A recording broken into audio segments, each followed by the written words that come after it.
ವೇದಾಂತ ಅಕಾಡೆಮಿಗೆ ಎಲ್ಲರಿಗೂ ಕೂಡ ಸ್ವಾಗತ. ನಾನು ನಿಮ್ಮ ಪ್ರೀತಿಯ ದೇವರಾಜ್.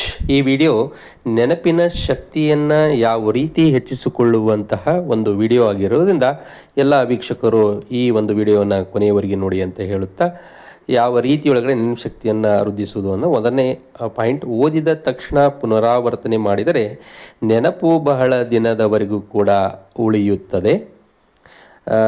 ಎರಡನೇ ಅಂಶ, ಪ್ರತಿನಿತ್ಯ ಒಂದೇ ಸಮಯದಲ್ಲಿ ಓದಬೇಕು, ಅಂದಾಗ ಮಾತ್ರ ಮೆದುಳಿಗೆ ಅದು ಹೊಂದಿಕೊಳ್ಳುವಂತೆ ಮಾಡುತ್ತದೆ.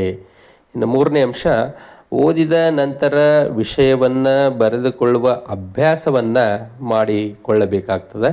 ಇನ್ನು ನಾಲ್ಕನೇ ಅಂಶ, ಓದಿದ ವಿಷಯವನ್ನು ಯಾರಿಗಾದರೂ ಹೇಳಿ ಅದು ನೆನಪಿನಲ್ಲಿ ಉಳಿಯುತ್ತದೆ. ಇನ್ನು ಐದನೇ ಅಂಶ, ಪ್ರಶಾಂತವಾದ ಮನಸ್ಸಿನಲ್ಲಿ ಓದಿದರೆ ವಿಷಯ ಶಾಶ್ವತವಾಗಿ ಉಳಿಯುತ್ತದೆ. ಆರನೇ ಅಂಶ, ಓದುವಾಗ ಮಧ್ಯೆ ಮಧ್ಯೆ ವಿಶ್ರಾಂತಿಯನ್ನು ತೆಗೆದುಕೊಂಡು ಓದಬೇಕು.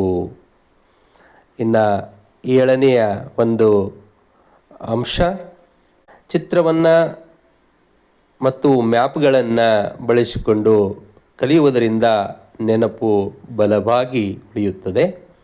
ಎಂಟನೇ ಅಂಶ, ಪ್ರತಿದಿನ ಹಿಂದಿನ ಓದಿದ ವಿಷಯವನ್ನು ಮತ್ತೆ ಪುನರಾವರ್ತನೆ ಮಾಡಲೇಬೇಕು. ಇದು ಹೆಚ್ಚಿನ ಒಂದು ನೆನಪನ್ನು ಉಳಿಯುವಂತೆ ಮಾಡುತ್ತದೆ. ಇನ್ನು ಮುಂದಿನ ಒಂದು ಅಂಶ ಒಂಬತ್ತನೇದು, ಮೊಬೈಲ್ ಫೋನು ಹಾಗೂ ಸಾಮಾಜಿಕ ಮಾಧ್ಯಮಗಳಿಂದ ದೂರವಿರುವುದು ಒಳ್ಳೆಯದು.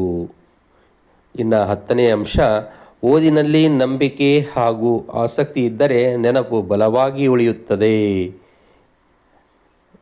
ಇಷ್ಟೆಲ್ಲವೂ ಕೂಡ ಒಬ್ಬ ವಿದ್ಯಾರ್ಥಿಯಲ್ಲಿ ನೆನಪಿನ ಶಕ್ತಿಯನ್ನು ವೃದ್ಧಿಸಿಕೊಳ್ಳಲು ಬಹಳಷ್ಟು ಸಹಾಯಕಾರಿಯಾಗ್ತದೆ. ಎಲ್ಲ